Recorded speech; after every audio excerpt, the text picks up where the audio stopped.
Hello and welcome to the stories of Northern life from the Sault Ste Marie Museum.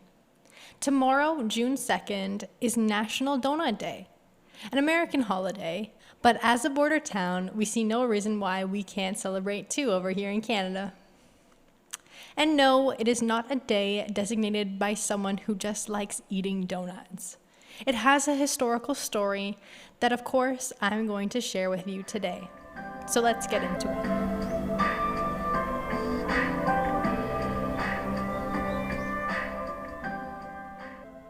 The Salvation Army credited National Donut Day in 1938 to honor the women who served donuts to soldiers in World War I.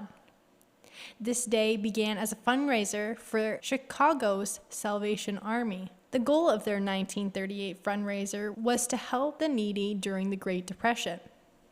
Now, each year on the first Friday in June, people participate in National Donut Day, celebrating the donut and honoring the Salvation Army Lassies, the women who served donuts to the soldiers during World War I.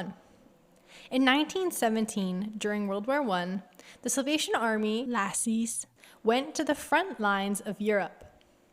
At first, the Lassies came to provide religious services, music, and home-cooked foods to these brave troops as a moral boost. They were going to make pies and cakes, but the camps they were attached to or staying in did not provide enough stoves for these types of baked goods. Following 36 dreadful days of steady rain on the front, two young Salvation Army women decided that what the troops needed was something that reminded them of the sweetness of home.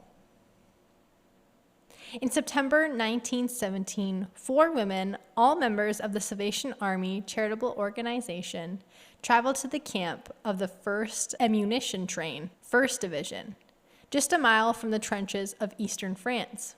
Then, 2 of the women hit a novel idea. What if they made donuts that would remind the men of home?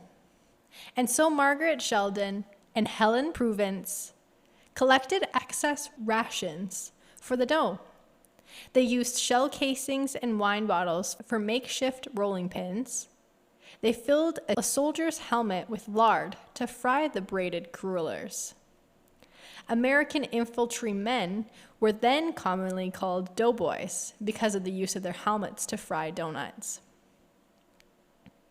Later, they improved their fried creations by combining an empty condensed milk can and a narrow tube of camphor ice to make a cutter in the true donut shape. As you can imagine, the donuts were a hit, and the donuts became more than a treat, but a symbol of determination, hope, and joy.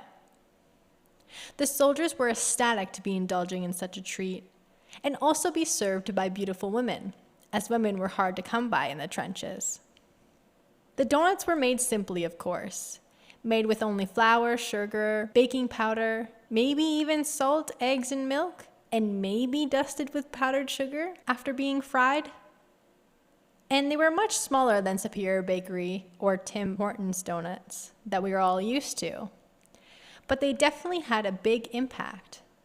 Just imagine the smell of the freshly fried donuts filling the air in a situation you thought it never imaginable. As other ladies heard of the success of the donuts, they began to set up 42 different Salvation Army stands to serve donuts across the front lines.